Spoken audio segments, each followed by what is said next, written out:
Well, this week we had our second session. Great crowd, great spirit.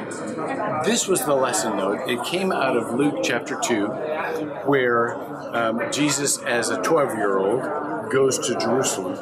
And his parents find him listening and asking questions in the temple, as well as, doing some teaching. The application for the homeless is this. We don't want to just provide services or provide resources for the homeless. And by the way, I was cautioned not to use the word the homeless.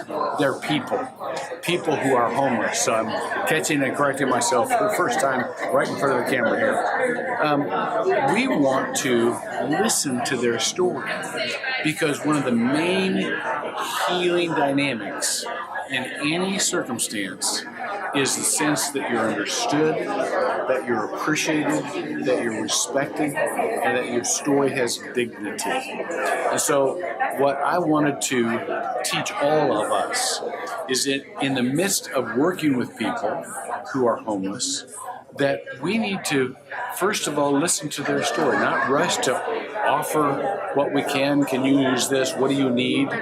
But tell us about your story. Tell me about you. I'm interested in you. And in that, we can kind of form the relationships that in themselves are healing, and that are certainly a part of what is unique about our approach with people who happen to be homeless.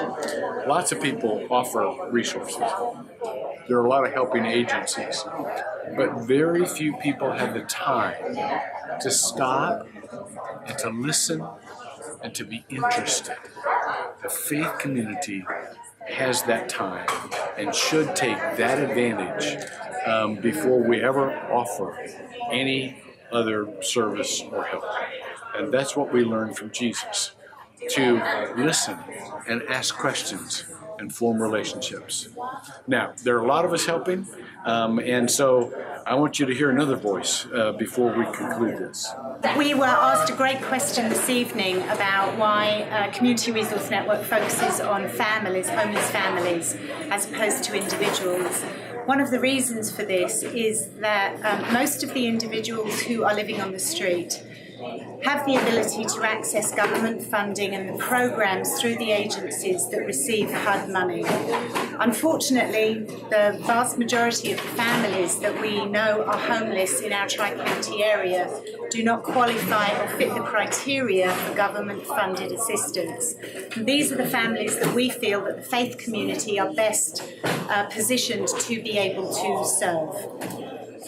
One of the things that we learned this morning was a really scary statistic, and that is that 54% of the families living in the Tri-County area here in Central Florida are one paycheck away from joining the ranks of those homeless families that we're looking to serve. So these families are also those that the faith community is really well positioned to be able to assist. Because we can help them with that utility bill or that rent check or the car repair bill that they've received, or helping them with their medical costs so that they remain housed and stable.